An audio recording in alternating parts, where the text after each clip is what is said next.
Bismillahirrahmanirrahim.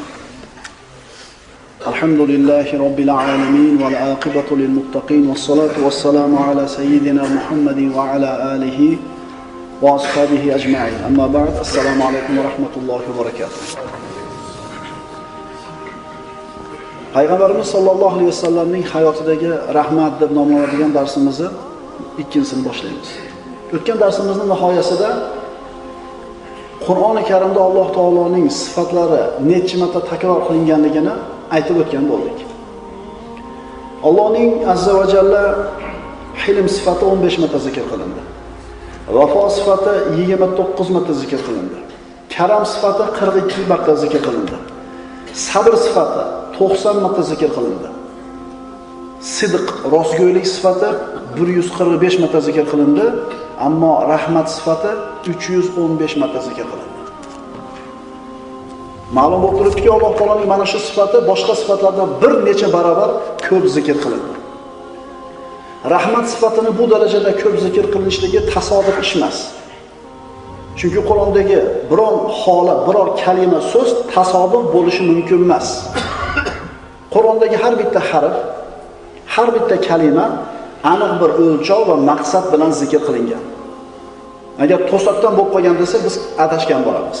Qattiq adashgan bo'lamiz. Alloh taolo aytadi: Astagfirullah, la ya'tihi al-batil min bayni yadayhi va la min khalfihi, tanzilun min hakimin hamid. Unga, Qur'onga oldidan ham, ortidan ham hech qanday botil, nohaqlik kelmas. Hikmat va hamd sano egasi tomonidan nozil qilingandir. Mumkin emas.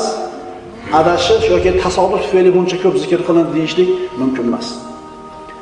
Qur'onda mana payg'ambarlarning duosiga bir murojaat qilamiz. Ular duo qilar ekan, albatta Alloh taoloning rahmat sifatiga iltijo qilishgan. Alloh taolo mana shu rahmat sifatidan umid qilishgan. Odam va Havvo alayhissalom. Ular Alloh taolo man qilgan mevani jannatga totib qo'yganlaridan keyin ularni Alloh taolo jannatdan chiqardi. Ular duo qilishdi. Qala robbana zalamna anfusana va in lam taghfir lana va tarhamna lanakunanna minal khosirin. Parvardigoro, bizlar o'z jonimizga jabr zulm qildik. Agar bizlarni mag'firat va rahim qilmasang, shubhasiz ziyon ko'rguvchilardan bo'lib qolamiz. Mag'firat qil, rahim qil. Nuh alayhisalomning duosi. Qala robbi inni a'udhu bika an as'alaka ma laysa li bihi ilm va illa taghfir li va tarhamni akun minal khosirin. Nuh alayhisalomning duosi bilan yer yuzi suv tagida qoldi. Alloh azza va jalla Nuh alayhisalomning oilasini saqlab berishligini va'da qilgan edi. Endi o'g'illaridan biri kemaga chiqmadi, suv tagida qolib ketdi. Shunda Parvardigor, seni va'dang haq. Oilangni saqlab beraman degan eding.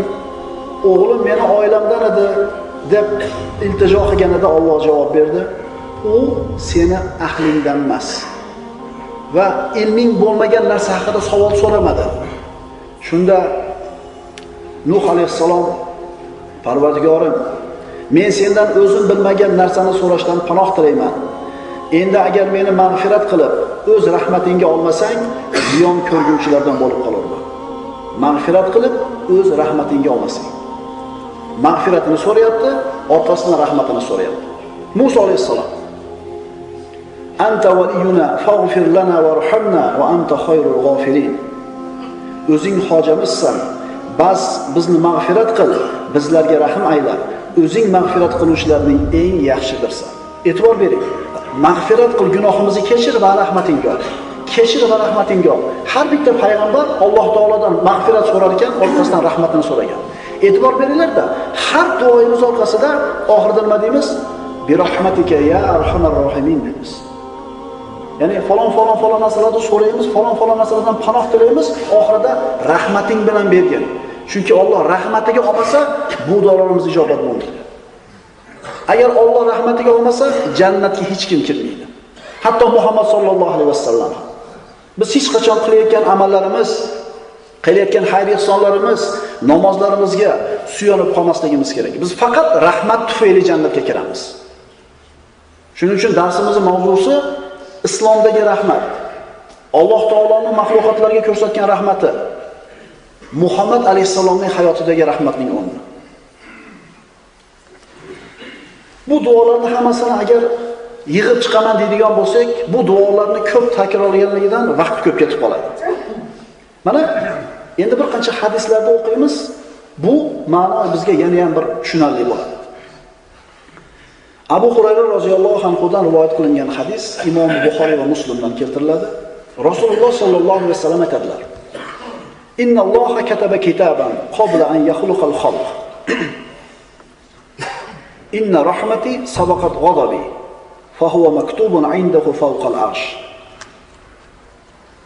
Alloh subhanahu va taolo mahluqotlarni yaratmasidan avval, hali hech narsa yaralmasidan avval albatta mening rahmatim g'azabimdan o'zib ketgan degan yozuvni yozib qo'ygan.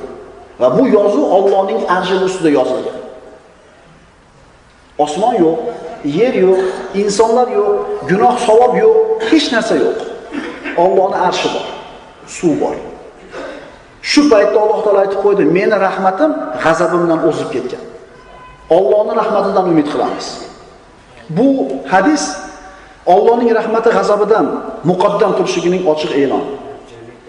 Bu Alloh taolo va'da qilgan rahmat faqat dunyoda emas, birodarlar. Qiyomat, eng asosiysi qiyomat kunida bo'ladi. Keyingi hadisga quloq solamiz. Bu hadis Imom Muslimning sahihlarida keltirilgan. Rasululloh aytadilar: "Innalloha xalaqa yawma xalaqas samawati val ardi mi'ata rahma." E'tibor beringlar. Bir ajib hadiski qalblarimizga bir umid bag'ishlaydi. Allohning rahmatiga bo'lgan suyanishimizni yana bir kuchaytiradi. Payg'ambarimiz aytadilar: "Albatta Alloh taolo osmonlar va yerni yaratgan kunda 100 ta rahmatni yaratdi." E'tibor bering. 100 ta rahmatni yaratdi. Shundan bittasini mana shu siz bilan bizning dunyoyimizga tushirdi. Va mana shu bitta rahmat tufayli bolasiga ona mehribon. Shu bitta rahmatni Alloh taolo insonlar va hayvonlar, mahluqotlarga yoyganida yirtqich hayvon bolasiga mehribon. Timsohni ko'rganmisiz?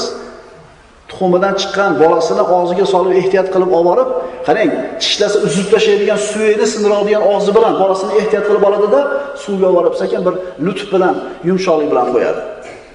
Yirtqich hayvonni ko'rganmisiz sherda? Bolasini mana shu gejgasidan ehtiyot qilib tishlab olib borib, kerak joyga qo'yadi. Bitta rahmatni tushirib qo'yganda mahluqotlar bir-biriga shunday shafqatli bo'lyapti. Endi payg'ambarimiz aytadilar: qiyomat kuni bo'lganda yerdagi mana shu bitta rahmatni oladi-da, qolgan 99 tasiga qo'yib komil qilib qo'yadi. Bitta rahmat odamlarni shunchalik rahm shafqatli qildi. Endi 100 ta rahmatni Alloh taolo olib qo'yib qiyomat kunida kimga beradi uni? Siz bilan bizga, mo'minlarga. Parvardigor, bi rahmatika ya arhamar rohimin.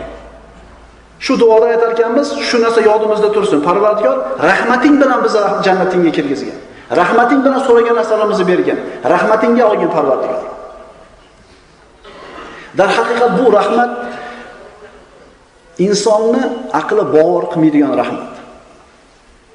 Alloh taolo bu rahmatini hali mahluqotlar yaralishi haqidagi hukmini, farmonini bermasdan turib beradi.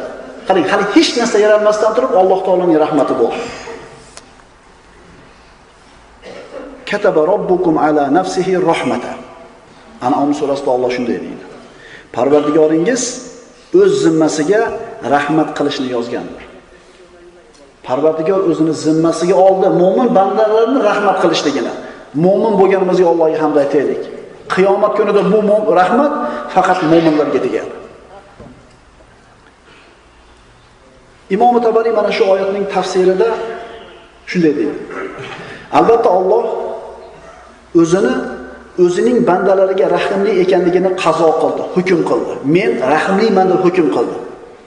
Ularga, bandalarga jazoni tezlashtirmaydi. Agar bandadan sodir bo'lgan xatoga 10 ta jazo bersa, yer yuzida hech narsa qolmasligini Alloh taolo aytadi. E'tibor bering-da. Qo'lingizdagi ishchi bitta xato qilsa, 10 ta jazolaysiz. Biroz sizni bir mush ursa, bir mush urasiz. So'ysa darrov qaytarasiz. Agar Alloh taolo bandalari o'zlari loyiq bo'lgan ishga yarasha 10 ta jazo beradigan bo'lsa, yer yuzida hech narsani qoldirmas edi. Endi qilgan gunohimizga 10 ta jazo bermay ekanligi Allohning rahmdil zot ekanligini bir dalil. Bandalaridan Alloh tavbani qabul qiladi, inobatni qabul qiladi. Ya'ni bu tafsirda aytilgan ma'no Allohdan uzoq bo'lib ketgan bandalar Allohga qaytishliklari uchun bo'lgan bir chaqiriq. Shu kungacha namoz o'qimay yurding, bo'yning uzilib ketmadimi? Shu kungacha harom xarish bilan yurding, bir juvonmay bo'lib ketmadingmi? Alloh senga muhlat beryapti banda. Ha, mana hech narsa bo'lmayapti. Nima bo'lyapti? Agar Alloh xolasa nafasing kiradi, chiqmaydi. Sen tug'yondan qayt. Senga Alloh taolo shuncha muhlat berib qo'yibdi, boshingga bir musibat balo jo'natmabdi, rahmatidan. Qayt Parvardigoringga. Parvardigoring ojizligi uchun senga bir jazo bermayotgani yo'q. Alloh saqlasin. Yana va ma arsalnaka illa rahmatan lil alamin oyatini qo'shsak, umumiy bir xulosa chiqadi. Ey Muhammad alayhisalom, dar haqiqat biz sizni barcha olamlarga rahmat qilib yubordik. Alloh taoloning insoniyatga bergan eng katta rahmati bu Muhammad sallallohu alayhi vasallamning kelishligi. Payg'ambar alayhisalomning risolatidagi asosiy maqsad nima edi? Insoniyatga rahmat edi. Payg'ambarimiz har bitta so'zida, fe'lida, ish va harakatlarida mana shu rahmatni ko'rsatib berdi. Oyatlarda ishora qilinganidek, payg'ambarimiz olamlarga rahmat bo'lib yuborilgan zot edi. Imom Tabariy aytadi. Bu rahmat, ya'ni Muhammad alayhisalomni insoniyatga kelishligi Allohning rahmati bo'ldi. Endi bu rahmat faqat mu'minlarga e'lonmi yoki kofirlarga hammi? Savol tushunarli. Endi va ma arsalnaka illa rahmatan lil alamin, olamlar uchun sizni rahmat qildik deganda, olamlar ichida kofirlar ham bor. Mu'minlar uchun sizni rahmat qildik demadi Alloh. Sizni olamlar uchun rahmat qildik dedi. Ulamolarda bu o'rinda bir qancha bir gaplari bor. Imom Tabariy xulosa qiladi. Akalar, men bir hafta tayyorladim bu mavzuni.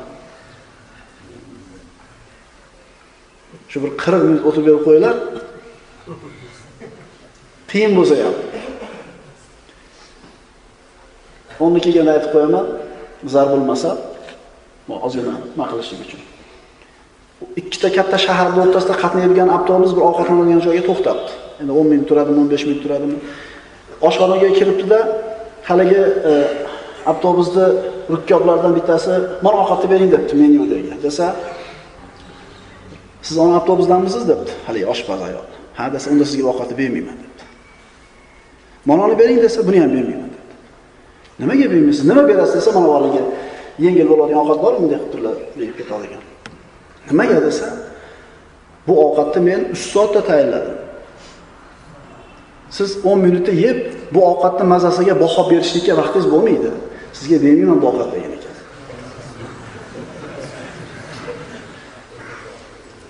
Rol kirib juma o'qib chiqib ketadigan odamlarga emas bu ma'ruzalar. Shuni to'layapmanmi? Bunday ishtirokchi bunday kirib eshitib qo'yib chiqib ketadigan ma'ruza emas bu. Shuning uchun iltimos, men ham bir hafta tayyorlaganman. Shuning uchun iltimos, uyqular kelsa ham cho'kka tushib, eshitayotganga o'xshab, hech bo'lmasa shunga o'xshab eshitayotganga o'xshab o'tiringlar. Shuning uchun bunaqa 15 minut ovqat yeb ketadiganlarga emas bu ma'ruza. Xo'p, bismillahirrohmanirrohim. Imom Tabariy aytadi, bu o'rinda ikkala so'z ham to'g'ri. Ya'ni payg'ambar sollallohu alayhi vasallamning rahmat bo'lib yuborilishligi ham mu'minlarga, ham kofirlarga. Chunki Imom Tabariy aytadi, musulmonlarni, mu'minlarni Alloh Muhammad alayhisalom orqali hidoyat qildi va mana shu rahmat bo'ldi ularga. Endi kofirlarga qanday rahmat tegdi? Axir ular iymon keltirmadi-yu. Ularga kelgan rahmat shu bo'ldiki, avvalgi qavmlar, avvalgi ummatlar o'zlariga kelgan payg'ambarga osiy bo'lganlarida 10 ta balo kelgan, qirilib ketgan. Endi Muhammad alayhisalomga kofir bo'lgan kishilar kofir bo'lganligi uchun azob tez kelmaganligi ularning ustiga, azob keyingi surilganligi kofirlarga bo'lgan payg'ambar sollallohu alayhi vasallamning rahmati bo'ldi. Muhammad alayhisalomni muayyan bir qavmga yuborilmagani ham fikrimizni quvvatlaydi. Chunki ma'lumki, har bitta payg'ambar o'zini qavmiga yuborilgan, o'zini shahariga, o'zini bir millatiga, qavmiga. Muhammad alayhisalom esa butun insoniyatga yuborilgan. Birodarlar, Rasululloh sollallohu alayhi vasallamni yaxshi ko'rishlik, u zotni tanishlik siz bilan bizni Allohning muhabbatiga yetishlikka olib boradi.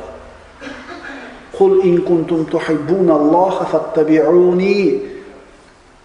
Ey Muhammad alayhisalom, ayting mu'minlarga, agar sizlar rost Allohni yaxshi ko'rsanglar, menga ergashinglar. Meni yaxshi ko'ringlar. Shunda Alloh sizlarni yaxshi ko'radi. Muhammad alayhisalomni tanimasak, yaxshi ko'rmaymiz. Yaxshi ko'rmasak, Alloh bizni yaxshi ko'rmaydi. Agar Alloh yaxshi ko'rmasa, biz jannatga kirmaymiz. Qala Nabiy sallallohu alayhi vasallam: "Va kana an-nabiy yub'athu ila qawmihi khassa va bu'ithtu ila an-nasi 'ammatan." Har bir payg'ambar, nabiy o'z qavmiga xos yuborilgan. Men butun insoniyatlarga ommatan yuborildim. Mana shu narsa ham payg'ambarimiz olamlarga rahmat ekanligini ta'kidlaydi. Qur'onda bir qancha oyatlar bor. "Va ma arsalnaka illa kafatan lin-nas." Ey Muhammad, biz sizni shak shubhasiz barcha odamlarga xushxabar eltuvchi va ogohlantiruvchi bo'lgan holingiz yubordik. Kimga? Hammaga, barcha insonlarga. Qul ya ayyuhan nasu inni rasulullohi ilaykum jami'an. Ayting ey Muhammad, ey odamlar, albatta men sizlarning barchangizga Alloh yuborgan elchiman. Hammaga yuborilgan payg'ambarimiz sollallohu alayhi vasallam. Yuqorida aytilgan oyat hadislarni xulosalaymiz. Demak, Alloh taolo rahmatli, rahm shafqatli zot ekan. Islom rahm shafqat dini ekan. Muhammad alayhisalom o'zini har bir so'zi, harakatlari bilan olamlar uchun, rahmat uchun yuborilgan zot ekan. Man la yarham la yurham dedi payg'ambarimiz sollallohu alayhi vasallam Imom Buxoriy va Muslimdan keltirgan hadisda. Kim rahm qilmasa, unga ham rahm qilinmaydi. Irhamu man fil ard yarhamukum man fis sama. Qarang hadislarda siyoqni. Yerdagilarga rahm qilinglar, sizlar osmondagi zot sizlarga rahm qiladi. Qarang, yerdagi musulmonlarga dedimi? Yerdagi insonlarga dedimi? Nima dedi? Yerda nima bor? Hayvonlar ham bor, parrandayu darandalar ham bor. Yerda kim bo'lsa, nima bo'lsa, rahm qilinglar shularga. Alloh sizlarni rahmatiga oladi deyapti. Musulmon odam rahmdil bo'lishi kerak. Zolim bo'lmasligi kerak. Bu Payg'ambar alayhisalom aytayotgan rahmatchi birodarlar, u haligi navbatchi gaplar emas.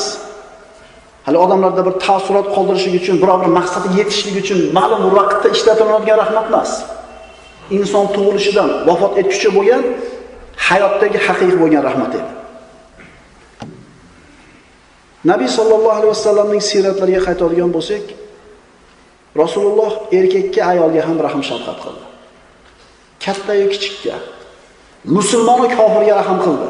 Hattoki hayvonlarga, jamoatlarga rahm qildi. Payg'ambarimiz sallallohu alayhi vasallam shunday dedilar. Qarang, bir ayol mushukka azob berib jahannamga kirganligini aytib payg'ambarimiz, bir ayol itga shafqat qilib jannatga kirganligini aytdi. Qala Nabiy sallallohu alayhi vasallam: "Dakhalat imra'atun an-nara fi hiratin rabatatha, falam tut'imha va lam tad'aha ta'kul min khashashil ardi." Mushukni bog'lab qo'ygan uchun bir ayol jahannamga kirdi. Unga ovqat bermadi va o'zi yerni qurt qumursqalarini topib yeyishiga ham qo'yib yubormadi. Hayvonga, mushukka zulm qildi, shafqat qilmadi, jahannamga kirdi. Endi insonlarga zulm qilishida kasb qilgan odamlar nima bo'ldi? Odamlarning mollarini tortib olib, uni haqqini bermasdan zulm qilib, odamlarga shafqat qilmayotganlar holi nima bo'ldi? Agar mushukka zulm qilganligi uchun jahannamga kirsa, bu mushuk ochlikdan o'lib qolgan edi. Yana bir ayol ikki qalbida rahm shafqat uyg'ongani uchun jannatga kirdi. Abu Hurayra roziyallohu anhudan hadis. Qala Nabiy sollallohu alayhi vasallam: "Baynama kalbun yutifu bi rakiyatin kada yaqtuluhu al-atash. إذ رأته بغي من بغايا بني إسرائيل فنزعت موقها فسقطه فغفر لها به." Bir it dedi Rasululloh. Uni o'ldirishga yaqin bo'lgan chanqoqdan qiylanib, quduq atrofida aylanib yurar edi. Uni Bani Isroil bag'ilaridan biri ko'rib qoldi. Bag'i degani fohisha degani. Fahshni kasb qilgan zinokor ayol degani.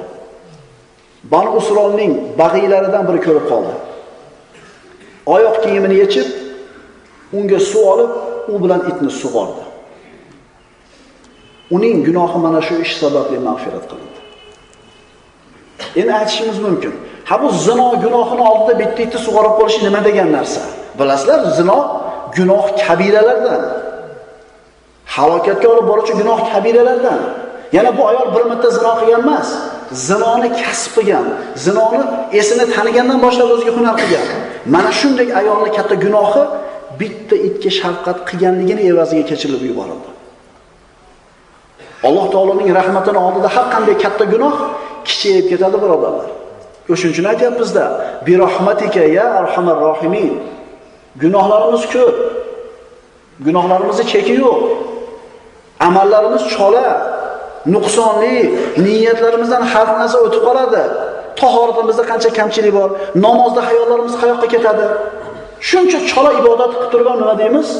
Bi rahmatika, Parvardigor rahming kelsin bizga, rahming kelsin. Allohning rahmi kelsin bizga. Mana shu to'g'ri o'lchov. Mana shu to'g'ri o'lchov.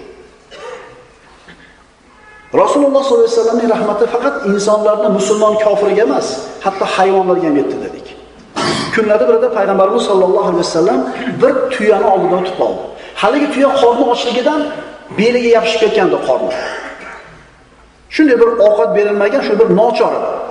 Shunda payg'ambarimiz aytdilar: "Hayvon ushlaydigan aka-ukalarimiz, eshitib qo'yaylik. Qo'yga qarab qo'y desa qaramaydigan ukalar otalarining gapiga. Eshitib qo'yaylik. Molga qarab qo'y, qo'yga qarab qo'y deb chiqib ketdi ota.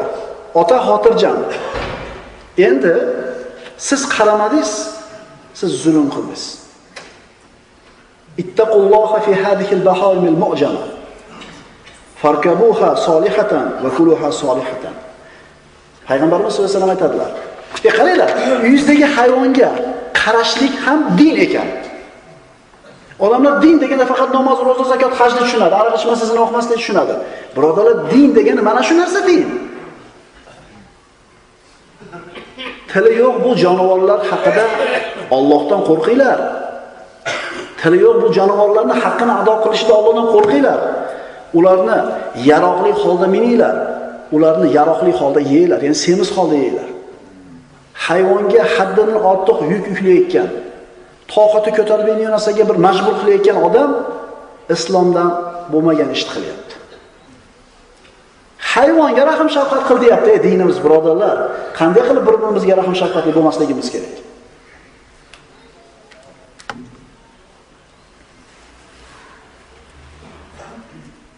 Hatto islom rahm shafqat agar bir qaraganda bo'lmaydigan joyda ham rahm shafqat qilishga buyuradi. Bir hayvonni so'yish, bu azob, bu mashaqqat, og'riq. Hatto mana shu joyda ham Rasululloh sollallohu alayhi vasallam shafqatli bo'lishlikni, rahm qilishni o'rgatdi. Aytdilar: "Falyuhidda ahadukum shafratahu falyurih zabihatahu." Pichog'ingizni o'tkirlab oling va jonivorga rohat bering. Ya'ni pichoq o'tkir bo'lsin, tig'i uzun bo'lsinki, bir tortganda tomirini uzib tashasin, og'rida jonivor sezib ulgurmasin. Rahm shafqat yo'q joy, lekin shu joyda ham islom insonni rahm shafqat qilishlikka undaydi. Inson hayvonni undan foydalanishlik uchun so'yib yeydi.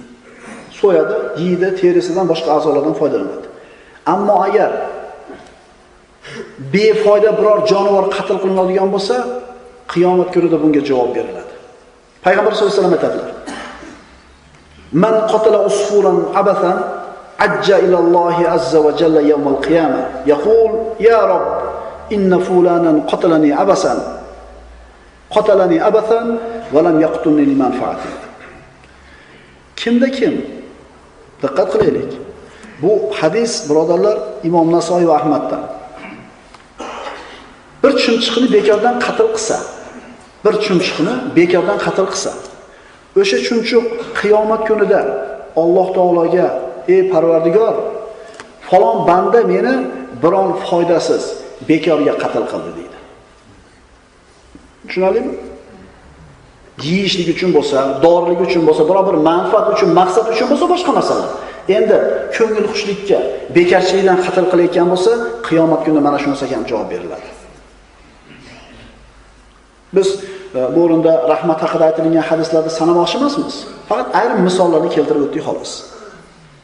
Bu hali jonli narsalar ekan. Hayvonlar, qushlar. Payg'ambarimiz hatto joni yo'q narsalarga ham rahm, shafqat ko'rsatgan. Masalan, harakatsiz, nafassiz, jonsiz, soqov, tog'. Uhud. Ma'lumki, Uhud g'azotida musulmonlar mag'lubiyatga uchrashdi. Juda katta talofat ko'rishdi. Endi musulmonlar mana shu tog'dan shumlanmasliklari uchun, mana shu tog'ni yomon ko'rib qolmasliklari uchun shunday dedilar: "Hada jabalun yuhibbuna va nuhibbuhu." Bu tog' dedi payg'ambarimiz. U bizni yaxshi ko'radi. Biz ham uni yaxshi ko'ramiz dedi. Joni yo'q toshga payg'ambarimiz rahm shafqat qilyapti. Bu qanaqa rahmat, bu qanaqa shafqat, bu qanaqa mehribonlik. Toshga birodarlar payg'ambarimiz shafqat ko'rsatyapti. Oramizda shunday odamlar bor. O'zini bolasiga ham shafqat qilmaydi. Qo'lidagi ishchilarga shafqat qilmaydi. Shogirdlarga shafqat qilmaydi. Shunday bir toifa insonlar bor, umuman inson bolasiga shafqat qilmaydi. Birodarlar, bir islom deganda faqat ibodatlarda-yu, ayrim hududlardan tiyilishni tushunmaylik. Agar bir odam faraz qiling, 5 mahal namoz o'qisa, roza tutsa, zakot bersa, aroq ichmasa, zino qilmasa, fasod tarqatadigan bo'lsa-chi? Zolim bo'lsa-chi? Shu odam ham jannatga kelaveradimi? Yo'q, birodarlar, jannatga keladi. Shuning uchun ibodatda turgan aka-ukalar, qaraylik, qalbimizda rahm shafqat bormi, yo'qmi? Jannatga kim kiradi? Rahmdil kishilar kiradi. Jahannamga kim kiradi? Mutakabbirlar, qalbi qatib ketganlar, bemehr, beshafqat kishilar. Bu degani namoz o'qisa ham foydasi bor. Lekin jannatga kirish uchun insonning qalbida rahm shafqat sifati bo'lishi kerak. Chunki osmondagi zot rahmdil kishilarga rahm qiladi dedi Rasululloh sollallohu alayhi vasallam. Payg'ambarimiz sollallohu alayhi vasallam ana shu Uhud g'azotida 50 ta kamonchini Romat balandligiga qo'yib qo'ydi. Mana shu joydan mendan buyruq kelmaguncha jilmaylar dedi. Sirat darslaridan ma'lum. Shu 50 ta kamonchi aytilgan joydan ruxsatga tushib ketganligi uchun musulmonlarning naq g'alabasi mag'lubiyatga aylandi. Musulmonlardan 70 ta odam shahid bo'ldi. Endi mana shu sahobalarini payg'ambarimiz urush tugagandan keyin malomat qildimi? Alloh aytadi: "Fabima rahmatin minallohi linta lahum va law kunta fazzan ghalidhal qalb lam fadlu min hawlik." Ey Muhammad alayhisalom, Alloh tomonidan bo'lgan bir marhamat sababligina ularga, sahobalaringizga yumshoq so'zli bo'ldingiz. Agar qo'pol, qattiq dil bo'lganingizda edi, albatta atrofingizdan tarqab ketgan bo'lar edilar. Qarang, payg'ambarimiz sollallohu alayhi vasallamning atrofida odamlar nima sababdan jamlandi? Millat uchun jamlandimi payg'ambarimiz atrofida? Yo'q. Biror bir mansab uchun jamlandimi? Yo'q. Kuch-quvvat uchun jamlandimi? Yo'q. Nima sabab jamlandi? Payg'ambarimiz sollallohu alayhi vasallamning qalbidagi rahm shafqat sababli. Va mana shu shafqatni Alloh taolo payg'ambarimizning qalbiga joylagan. Alloh taolo aytganidek, Nabiy sollallohu alayhi vasallamning qalbini yumshatgan, muloyim qilgan narsa bu Allohning rahmati edi. Bu faslni, mana shu qismni Payg'ambarimiz sollallohu alayhi vasallamning ushbu hadisi bilan nihoyalasak ham bo'ladi.